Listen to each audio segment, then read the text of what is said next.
অফিসে আসলে আজকে আর যাব না, মুড নেই। কেন, কি হয়েছে? কোনো সমস্যা? হ্যাঁ, একটু তো সমস্যা হয়েছে, যার কারণে আর যেতে যাচ্ছি না। কি হয়েছে খুলে বলো।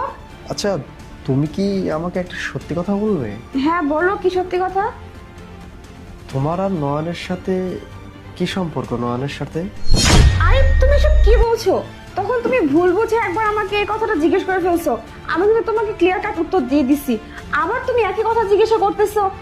এটা কিন্তু ঠিক না, একটা মিসআন্ডারস্ট্যান্ডিং হয়ে গেছে, তারপরে তুমি আমাকে এভাবে সন্দেহ করবে, এটা কিন্তু ঠিক না। আরে দেখো, একটা মিথ্যা কথা বললে হাজারটা বলতে হয়, আর একটা সত্যি কথা অনেক কিছু বাঁচিয়ে দেয়।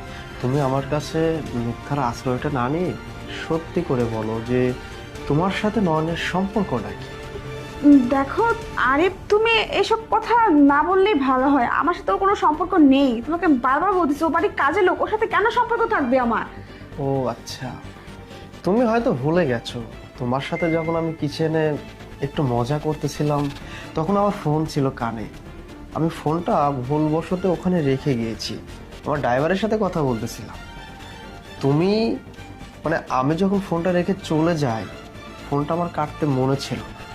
তুমি তারপরে নয়নের সাথে কথা বলেছো, এইটা আবার আমার ড্রাইভার আমিরুল, ও সব কিছু শুনে ফেলেছে।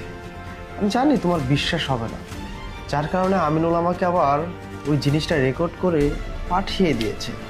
এই দেখো। হ্যালো নয়ন, শোনো, বলতেছি কি, তুমি আগামী না মানে আসলে হুম, আসলে দেখো প্রিয়া, সংসার করতে লেগে যদি রান্না বান্না একটু লেট হয়ে যায় সেটা ভুল, সেটা ক্ষমা করা যায়। তুমি মনে করো বাজারে গেছো কিছু কেনাকাটা করতে, আসতে অনেক লেট হয়েছে, সেটা ক্ষমা করা যায়। তারপরে মনে করো আমার সেবা যত্নর একটু ত্রুটি আছে, সেটা না ক্ষমা করে দিলাম। কিন্তু তুমি যেই কাজটা করছো, বাসায় একটা কাজের ছেলেকে রেখে দিনের পর দিন পরকীয়া করতেছো, সেটা ভুল না, সেটা কখনো ক্ষমা করার যোগ্য না। শোনো, আমি বলি কি, যা হয়েছে হয়েছে, তুমি এখন ওই নয়নের সাথে চলে যাও। আমার এই বাড়িতে থাকার আর কোনো প্রয়োজন নেই তোমার। আর আমি কিন্তু খুব ভদ্রভাবে কথা বলতেছি, আমি যদি একবার অভদ্র হয়ে যায় না, তাহলে আমার চেয়ে খারাপ আর কেউ হবে না। সো বের হয়ে যাওয়াই তোমার জন্য মঙ্গল হবে। প্লিজ গেট খোলা।